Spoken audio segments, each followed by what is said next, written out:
అందుకు నమస్కారం. నిజంగా పవన్ కళ్యాణ్ లాంటి వాడు నాకు తెలిసి ఈ మధ్య కాలంలో కాదు, గడిచిన కొన్ని దశాబ్దాలుగా భారతీయ రాజకీయాలను ఎక్కడా చూడాల. ఇచ్చిన మాట తర్వాత పక్కన పెడదాం. అసలు తన అధికారంలో లేనప్పుడు అధికారంలోకి రాగానే వస్తానమ్మా అంటూ ఒక నార్మల్ పర్సన్ వచ్చి అవ్వటం, అది కూడా ఆమె బాధితురాలు. అప్పుడు ఆడికి ఈరోజు వెళ్ళాడు.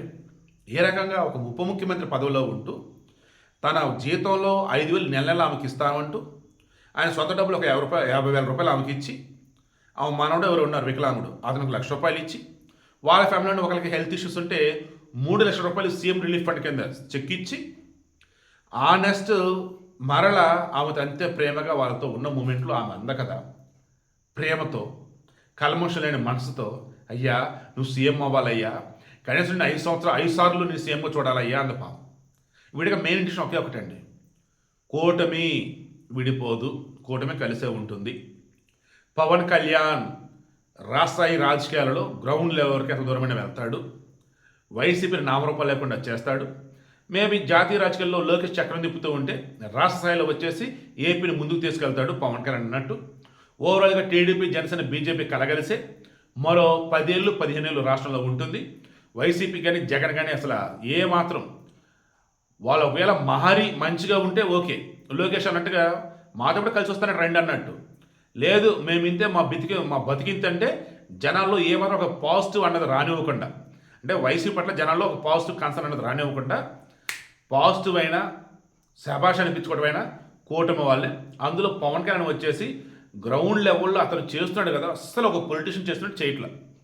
మానవతావాది, ఒక నిజమైనటువంటి ఒక మనిషి, ఒక నిజమైనటువంటి హ్యుమానిటీతో ఉన్నటువంటి ఒక స్టార్ హీరో అంటే ఎలా ఉంటాడు స్క్రీన్ మీద అన్నప్పుడు, స్క్రీన్ మీద వదిలేరా, స్క్రీన్ బయట చూడరా అన్నట్టు చూపిస్తూ ఉన్నాడు.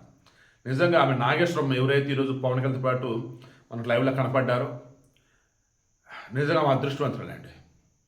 పవన్ కళ్యాణ్ ఒక మాట ఇచ్చాడు, వెళ్ళాడు. ఎందుకు ఎప్పుడు ఏంటంటే తెలుసు కదా, గ్రామం జగన్మోహన్ అధికారంలో ఉన్నప్పుడు జనసేన సబ్ పెట్టుకుంటామంటే ఎక్కడ భూములు ఇవ్వకపోతే ఎప్పుడో గ్రామస్తులు వచ్చేసి మేము ఇస్తాం రండి అని వాళ్ళ ఊరు పొలాలు ఇచ్చారు. అందుకని ఆ ఊరిని సర్వనాశనం చేశాడు. ఊరిలో రోడ్లు వేస్తానని చెప్పేసి రోడ్డు పక్కన ఉన్నాయి మొత్తం తీసేశాడు ఇల్లు. అండ్ ఆ డెవలప్మెంట్ ఈ డెవలప్మెంట్ పేరు చెప్పి ఎక్కడెక్కడ తవ్వేసి వదిలేశాడు, సర్వనాశనం చేశాడు. ఇప్పుడు చెప్పండి, వైసీపీ పేరు చెప్తే మీకు గుర్తొచ్చే ఒక 5 చెప్పండి మంచిది, దానివల్ల మరి అందరికీ మంచి జరిగి ఉండాలి.